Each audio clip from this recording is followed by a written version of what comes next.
नमस्कार, मैं सुनीता कथा मंथन में आपका स्वागत करती हूँ। कथा मंथन में सुनिए गबन उपन्यास का 13वां अध्याय। लेखक मुंशी प्रेमचंद। कितना पावन धैर्य है और कितनी विशाल वत्सला, जिसने लकड़ी के इन दो टुकड़ों को जीवन प्रदान कर दिया। रमानाथ ने जग्गू को माया और लोभ में डूबी हुई, पैसे पर जान देने वाली कोमल भावों से सर्वथा विहीन समझ रखा था। आज उसे विदित हुआ कि उसका हृदय कितना स्नेहमय, कितना कोमल है। बुढ़िया ने उसके मुंह की ओर देखा तो ना जाने कि उसका मात्र हृदय उसे गले लगाने के लिए अधीर हो उठा। दोनों के हृदय प्रेम के सूत्र में बंध गए। एक और पुत्र स्नेह था तो दूसरी ओर मातृभक्ति। एक मालिन्य जो अब तक गुप्त भावों से दोनों को पृथक किए हुए था, आज एकाएक दूर हो गया। बुढ़िया ने कहा, हाथ मुंह धो लिया बेटा, बड़े मीठे संतरे लाई हूं, लेकर चखो तो। अगर मैं आज से तुम्हें अम्मा कहूं तो?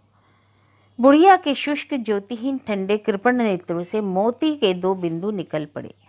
इतने में देवी दीन दबे पांव आकर खड़ा हो गया। बुढ़िया ने तड़प कर पूछा, यह इतने सवेरे किधर सवारी गई थी सरकार की? देवी दीन ने सरलता से मुस्कुराकर कहा, कहीं नहीं, जरा एक काम से चला गया था। क्या काम था, जरा सुनूं तो? पेट दर्द था, वैद्य जी के पास चूरन लेने चला गया था। झूठ।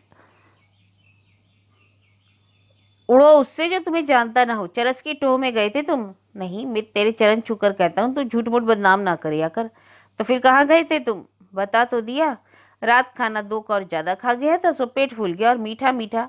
झूठ है, बिल्कुल झूठ। तुम झूठ चाहे झूठ बोलो, तुम्हारा मुंह साफ कह देता है ये बहाना है। देवी दिन ने झाड़ू लेकर दुकान में झाड़ू लगाना शुरू कर दिया, पर बुढ़िया ने उसके हाथ से झाड़ू छीन लिया और पूछा, तुम अब तक थे कहाँ? जब तक यह ना बताओगे भीतर ना घुसने दूंगी। करेगी का पूछ करके? एक अखबार दफ्तर में गया था, अब जो चाहे सो कर ले। बुढ़िया ने माथा ठोककर कहा, तुमने फिर वही लत पकड़ ली? तुमने कान ना पकड़ा था कि अब कभी अखबारों के नगीच ना जाऊंगा? बोलो, यही मुंह था कि कोई और? तो बात तो समझती नहीं, बस बिगड़ने लगती है। खूब समझती हूँ। अखबार वाले दंगा मचाते हैं और गरीबों को जेल ले जाते हैं। आज 20 साल से देख रही हूँ, आज जो आता जाता है पकड़ लिया जाता है। तलाशी तो आए दिन हुआ करती है। क्या बुढ़ापे में जेल की रोटियां तोड़ोगे? देवी दिन ने एक लिफाफा रमानाथ को देकर कहा, यह रुपए ले भैया, गिन लो, देख यह रुपए वसूल करने गया था। जीना मानना तो आधे ले ले। अच्छा, तो तुम अपने साथ इस बेचारे को भी डुबोना चाहते हो? तुम्हारे रुपए में आग लगा दूंगी, तुम मत लेना भैया रुपए, जान से हाथ धोगे। जब रमानाथ ने सारा वृतांत कहा तब कहीं जाकर बुढ़िया का चित्त शांत हुआ। तनी हुई भवें ढीली पड़ गई, मुद्रा नरम हो गई। विनोद करके बोली, इससे मेरे लिए क्या लाओगे बेटा? तुम्हारी सभी अम्मा, मैं रुपए लेकर क्या करूंगा? तो घर क्यों नहीं बेच देते? इतने दिन आए हो गए, कुछ भेजा नहीं। मेरा घर यही अम्मा, कोई दूसरा घर नहीं। बुढ़िया का वंचित हृदय गदगद हो उठा। इस मातृ भक्ति के लिए कितने दिनों से उसकी आत्मा तड़प रही थी। इस कृपण हृदय में जितना प्रेम संचित हो रहा था, वह सब माता के स्तन में एकत्र होने वाले दूध की भांति बाहर निकलने के लिए आतुर हो गया। उसने नोटों को गिनकर कहा, 50 है बेटा, 50 मुझसे और ले लो। चाय का पतीला रखा हुआ है, चाय की दुकान खोल लो। यहीं एक तरफ 4-5 मोड़े और एक मेज रख लेना। 2-2 घंटे सांझ सवेरे बैठ जाओगे तो गुजर भर को मिल जाएगा। हमारे जितने ग्राहक आएंगे उनमें से तो कितने ही चाय पी लेंगे। तब तो चरस के पैसे मैं तेरी ही दुकान से लिया करूंगा। कौड़ी कौड़ी का हिसाब लूंगी, इससे फेर में ना रहना। रमानाथ अपने कमरे में गया तो आज उसका मन बहुत प्रसन्न था। आज उसे वही आनंद मिल रहा था जो अपने घर में उसे कभी नहीं मिला। घर पर जो स्नेह मिलता था वह तो उसे मिलना ही चाहिए था, किंतु यहाँ जो स्नेह मिला वह मानो आकाश से टपका था। उसने स्नान किया, माथे पर तिलक लगाया और पूजा का स्वांग भरने बैठा कि बुढ़िया आकर बोली, बेटा तुम्हें रसोई बनाने में बड़ी तकलीफ होती है, मैंने एक ब्राह्मणी ठीक कर दी है। बेचारी बड़ी गरीब है, तुम्हारा भोजन बना दिया करेगी, उसके हाथ का तो तुम खा लोगे। धर्म कर्म से रहती है बेटा, ऐसी बात नहीं। मुझसे पैसे रुपए उधार ले जाती है, इसी से मैं राजी हो गई हूँ। उन वृद्ध आंखों में प्रगाढ़ अखंड मातृत्व झलक रहा था। कितना विशुद्ध, कितना पवित्र। ऊंच नीच और जाति मर्यादा का विचार आप ही आप मिट गया। बोला, जब तुम मेरी माता हो गई तो फिर काहे का छूत विचार, मैं तुम्हारे हाथ का ही खाऊंगा। नहीं, अरे नहीं बेटा, मैं तुम्हारा धर्म ना लूंगी। कहा तुम ब्राह्मण और कहा हम खटिक, ऐसा कहीं हुआ है? मैं तो तुम्हारी ही रसोई में खाऊंगा। जब माँ बाप खटीक है तो बेटा भी खटीक है। जिसकी आत्मा बड़ी हो वही ब्राह्मण है। और जो तुम्हारे घर वाले सुने तो क्या कहे? मुझे किसी के कहने सुनने की चिंता नहीं है अम्मा। आदमी पाप से नीच होता है, खाने पीने से नहीं। प्रेम से जो भोजन मिलता है वह पवित्र होता है, उसे दो देवता भी खाते हैं। बुढ़िया के हृदय में भी जाति गौरव का भाव उदय हुआ। बोली, बेटा खटिक कोई नीच जात नहीं है। हम लोग ब्राह्मण के हाथ का नहीं खाते, कार का पानी तक नहीं पीते, मांस मछली हाथ से नहीं छूते। कोई शराब पीते हैं, वो भी लुक छिप कर। इसने किसी को नहीं छोड़ा बेटा। बड़े बड़े तिलकधारी भी कटाकट पीते हैं, लेकिन मेरी रोटियां तुम्हें अच्छी लगेंगी। रामानाथ ने मुस्कुराकर कहा, प्रेम की रोटियों में अमृत रहता है अम्मा, चाहे गेहूं की हो या बाजरे की। बुढ़िया यहाँ से चली तो मानो आंचल में आनंद से नीति भरे हुए। जब से रमानाथ चला गया था, रतन को जालपा के विषय में बड़ी चिंता होगी। वह किसी भी बहाने से उसकी मदद करना चाहती थी। इसके साथ ही वह यह भी चाहती थी कि जालपा किसी तरह ताड़ने ना पाए। अगर कुछ रुपया खर्च करके भी रमानाथ का पता चल सकता तो वह सहर्ष खर्च कर देती। जालपा की रोती हुई आंख देखकर उसका हृदय महसूस उठता। उसे वह प्रसन्न मुख देखना चाहती थी। वहाँ घड़ी भर हंस बोल लेने से उसका चित्त प्रसन्न हो जाता था। यहाँ आकर उसे अनुभव होता कि मैं भी संसार में हूँ, उस संसार में जहाँ जीवन है, लालसा है, प्रेम है, विनोद है। उसका अपना जीवन तो व्रत की वेदी पर अर्पित हो गया था। वह तन मन उस व्रत का पालन करती थी, पर शिवलिंग के ऊपर रखे हुए घट में क्या वह प्रवाह है, तरंग है, नाद है जो सरिता में है? इसमें संदेह नहीं कि नगर के प्रतिष्ठित और संपन्न घरों में से रतन का परिचय था, लेकिन जहाँ प्रतिष्ठा थी वहाँ तकल्लुफ था, दिखावा था, ईर्ष्या थी, निंदा थी। क्लब के संसर्ग से भी उसे अरुचि हो गई थी। वहाँ विनोद अवश्य था, क्रीड़ा अवश्य थी, किंतु पुरुषों के आतुर नेत्र भी थे, विकल हृदय भी थे, उन्मत्त शब्द भी। जालपा के घर अगर वह शान ना थी, वह दौलत ना थी, तो वह दिखावा भी ना था, वह ईर्ष्या भी ना थी। रमानाथ जवान था, रूपवान था, चाहे रसिक भी हो, पर रतन को अभी उसके विषय में संदेह करने का कोई अवसर न मिला था, और जालपा जैसी सुंदरी के रहते हुए इसकी संभावना भी न थी। एक दिन वह ग्रामोफोन लाई और शाम तक जालपा के घर बजाती रही। दूसरे दिन ताजे मेवों की एक टोकरी लाकर रख गई। आती तो कोई सौगात लिए आती। अब तक वह रामेश्वरी से बहुत कम मिलती थी, पर अब बहुधा उसके पास आ बैठती, इधर उधर की बातें करती, कभी कभी उसके सिर में तेल डालती और गूंथती। गोपी और विशंभर से भी अब उसे स्नेह हो गया। कभी कभी दोनों को मोटर पर घुमाने भी ले जाती। स्कूल से आते ही दोनों उसके बंगले पर पहुंच जाते और कई लड़कों के साथ खेलते। उनके रोने चिल्लाने में झगड़ने से रतन को हार्दिक आनंद होता। वकील साहब को भी अब रमानाथ के घर वालों से कुछ आत्मीयता हो गई थी। बार बार पूछते कि रमानाथ बाबू का कोई खत आया, कुछ पता लगा, उन लोगों को कोई तकलीफ तो नहीं है। एक दिन रतन आई तो चेहरा उतरा हुआ था, आंखें भारी हो रही थी। जालपा ने पूछा, आज जी अच्छा नहीं है क्या? नहीं, रतन ने कहा, जी तो अच्छा है, पर रात भर जागना पड़ा। रात से उन्हें बड़ा कष्ट है। जाड़ों में उनको दमे का दौरा हो जाता है। बेचारे जाड़ों भर परेशान रहते हैं, पर रोग गला नहीं छोड़ता। कलकत्ते में एक नामी वैद्य है, अब कि उन्हीं के यहाँ से इलाज कराने का इरादा है। कल चली जाऊंगी। मुझे ले जाना नहीं चाहते, कहते हैं वहाँ बहुत कष्ट होगा, लेकिन मेरा जी नहीं मानता।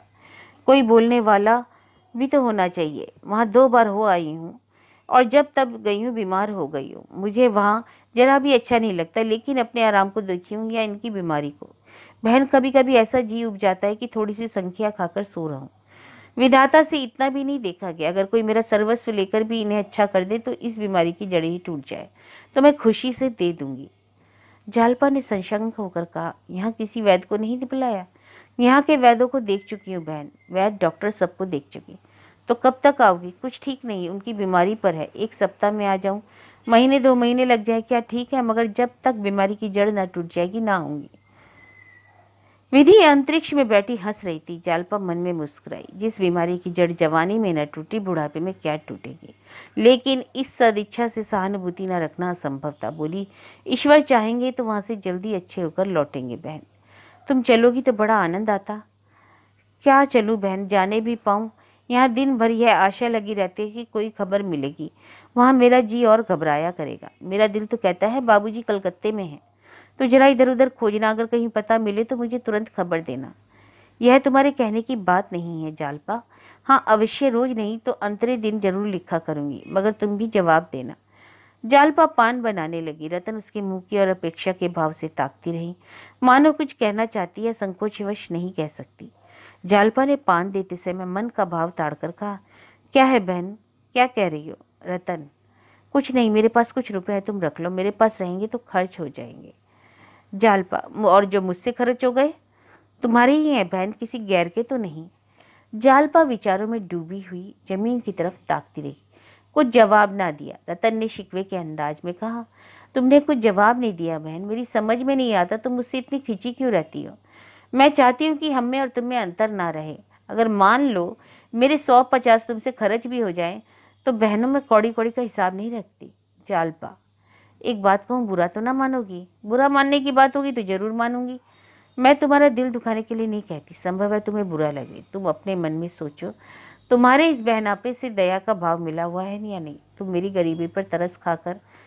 रतन ने लपक कर दोनों हाथ से उसका मुंह बंद किया और बोली, बस रहने दो, मुझे तुम जो चाहे ख्याल करो, पर कभी मेरे मन में था ऐसा नहीं था, ना आ सकता है। मैं जानती हूँ अगर मुझे भूख लगी हो तो मैं निसंकोच तुमसे कह दूंगी, बहन मुझे कुछ खाने को दो, भूखी हूँ। जालपा, इस समय तुम कह सकती हो, तुम जानती हो कि किसी दूसरे समय तुम पूरियों के बदले मेवे खिला सकती हो, लेकिन ईश्वर ना करे कोई ऐसा समय आए जब तुम्हारे घर में रोटी का टुकड़ा ना हो तो शायद इतनी संकोच तुम ना हो सकोगी। किंतु रतन ने दृढ़ता से कहा, उस समय भी मुझे इस दशा में मांगने का, ऐसे मांगने में संकोच ना होगा। मैत्री परिस्थितियों का विचार नहीं करती, अगर यह विचार बना रहे तो समझ लो मैत्री नहीं। ऐसी बातें करके तुम मेरा द्वार बंद कर रही हो। मेरा मन तो समझा था तुम्हारे साथ जीवन के दिन काट दूंगी, लेकिन तुम अभी से चेतावनी दिए देते हो, अब भागो। रतन, मुझे उस दशा में भी तुमसे मांगने में संकोच न होगा। मैत्री परिस्थितियों का विचार नहीं करती, और अगर वह विचार बना भी रहे तो समझ लो मैत्री नहीं। ऐसी बातें करके मेरा द्वार बंद कर रही हो। मैंने समझा था तुम्हारे साथ जीवन के दिन काट दूंगी, लेकिन तुम अभी से ही चेतावनी दिए देती हो। अब भागो को प्रेम की भिक्षा भी नहीं मिलती। कहते कहते रतन की आंखें सजल हो गई। जालपा अपने को दुखी नहीं समझ रही थी, और दुखी जनों को निर्मम सत्य कहने की स्वाधीनता होती है, लेकिन रतन की मनोव्यथा उसकी व्यथा से कहीं विदारक थी। जालपा के पति के लौट आने की अब भी आशा थी। वह जवान है और उसके आते ही जालपा को ये बुरे दिन भूल जाएंगे। उसकी आशाओं का सूर्य फिर उदय होगा, उसकी इच्छाएं फिर फूले फलेंगी। भविष्य अपनी सारी आशाओं और आकांक्षाओं के साथ उसके सामने था, विशल, उज्जवल और रमणीक। रतन का भविष्य क्या था? कुछ नहीं, शून्य, अंधकार। जालपा आंखें पोंछकर उठ खड़ी हुई और बोली, पत्रों के जवाब देती रहना, रुपए देती जाओ। रतन ने पर्स से नोटों का एक बंडल निकालकर उसके सामने रख दिया, पर उसकी चेहरे पर प्रसन्नता ना थी। जालपा ने सरल भाव से कहा, क्या बुरा मान गई? रतन ने रूठे शब्द में कहा, बुरा मानकर तुम्हारा क्या कर लूंगी? जालपा ने उसके गले में बाहें डाल दी। अनुराग से उसका हृदय गदगद हो गया। रतन से उसे इतना प्रेम कभी ना हुआ था। वह तो उससे अब तक खिंचती थी, ईर्ष्या करती थी। आज उसे रतन का असली रूप दिखाई दिया।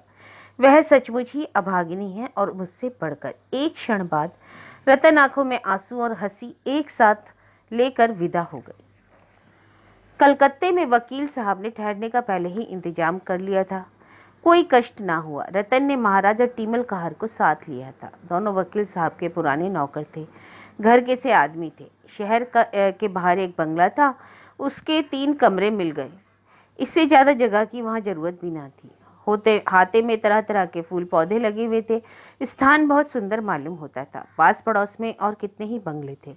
शहर के लोग उधर हवाखोरी के लिए जाया करते थे और हरे होकर लौटते थे, पर रतन को वह जगह फाड़े खाती थी। बीमार के साथ वाले भी बीमार होते हैं, उदासों के लिए स्वर्ग भी उदास हो जाता है। सफर ने वकील साहब को और भी शिथिल कर दिया। 2-3 दिन तो उनकी दशा उससे भी खराब रही, जैसे प्रयाग में थी, लेकिन दवा शुरू होने के 2-3 बाद वह कुछ संभलने लगे। रतन सुबह से आधी रात तक उनके पास एक कुर्सी डाले बैठी रहती। स्नान भोजन की सुधि ना रहती। वकील साहब चाहते कि यह यहाँ से हट जाए तो दिल खोलकर कर रहा है। उसे तस्कीन दिलाने के लिए वह अपनी दशा को छिपाने की भी चेष्टा करते। वह पूछती, आज कैसी तबीयत है? तो फीकी मुस्कुराहट के साथ कहते, आज तो जी बहुत हल्का मालूम होता है। बेचारे सारी रात करवटें बदलकर काटते थे। पर रतन पूछती, रात नींद आई? तो कहते, हाँ खूब सोया। रतन पत्थे सामने ले जाती तो अरुचि होने पर भी खा लेते। रतन समझती, अब यह अच्छे हो रहे हैं। कविराज से भी यह वही समाचार कहती। वह भी अपने उपचार की सफलता पर प्रसन्न थे। एक दिन वकील साहब ने रतन से कहा, मुझे डर है कि मुझे अच्छा होकर तुम्हारी दवा ना करनी पड़े। इससे बढ़कर क्या बात होगी, मैं तो ईश्वर से मनाती हूँ कि तुम्हारी बीमारी मुझे दे दे। शाम को घूम आया करो ना, अगर बीमार पड़ने की इच्छा हो तो मेरे अच्छे हो जाने पर पड़ना। कहाँ, मेरा तो कहीं जाने को जी नहीं चाहता, मुझे यही सबसे अच्छा लगता है। वकील साहब को एकाएक रमानाथ का ख्याल आ गया। बोले, जरा शहर के पार्कों में घूम घाम कर देखो, शायद रमानाथ का पता चल जाए। रतन को अपना वादा याद आ गया। रमानाथ को पा जाने की आनंदमय आशा ने एक क्षण के लिए उसे चंचल कर दिया। कहीं वह पार्क में बैठे मिल जाए तो पूछूं, कहिए बाबूजी, अब कहाँ भागकर जाइएगा। इस कल्पना से उसकी मुद्रा खिल उठी। बोली, जालपा से मैंने वादा तो किया था कि पता लगाऊंगी, पर यहाँ आकर भूल गई। वकील साहब ने कहा, आज चली जाओ, आज शाम को रोज घंटे भर के लिए निकल जाया करो। रतन ने चिंतित होकर कहा, लेकिन चिंता तो लगी रही मेरी, मैं तो अच्छा हो रहा हूँ। अच्छा, चली जाऊंगी। रतन को कल से वकील साहब के आश्वासन पर कुछ संदेह होने लगा। उनकी चेष्टा से अच्छे होने का कोई लक्षण उसे ना दिखाई देता। इनका चेहरा क्यों दिन ब दिन पीला पड़ता जाता है, आंखें हरदम बंद रहती हैं, देह दिन पर दिन खुलती जाती है। महाराज और कहार में से वह यह शंका ना कह सकती थी। कविराज से पूछते हुए उसे संकोच होता था। अगर कहीं रमानाथ मिल जाते तो उनसे पूछती, वह इतने दिनों से यहाँ है, किसी दूसरा डॉक्टर को दिखाती। इन कविराज जी से तो उसे कुछ कुछ निराशा हो चली थी। जब रतन चली गई तो वकील साहब ने टीमल से कहा, मुझे उठाकर बिठा दो। तो टीमल पड़े पड़े कमर सीधी हो गई। एक प्याली चाय पिला दो, कई दिन से चाय की सूरत नहीं देखी। यह पत्ते तो मुझे मार डालता है, दूध देखकर ज्वर चढ़ा आता है, पर उनकी खातिर से पी लेता हूँ। मुझे इस कविराज की दवा से कोई फायदा नहीं मालूम होता, तुम्हें क्या मालूम होता है। टीमल ने वकील साहब को तकिए के सहारे बैठाकर कहा, बाबूजी सो देख ले। यह तो मैं पहले ही कहने वाला था, सो देख ले। बहू जी के डर से ना कह पावत हूँ। वकील साहब कई मिनट तक चुप रहे। मैं मौत से नहीं डरता टीमल, बिल्कुल नहीं। मुझे स्वर्ग और नर्क पर बिल्कुल विश्वास नहीं। अगर संस्कारों के अनुसार आदमी को जन्म लेना पड़ता तो मुझे विश्वास है कि मेरा जन्म किसी अच्छे घर में होगा। फिर भी मैं मरने को नहीं डरता। सोचता हूँ मर गया तो क्या होगा।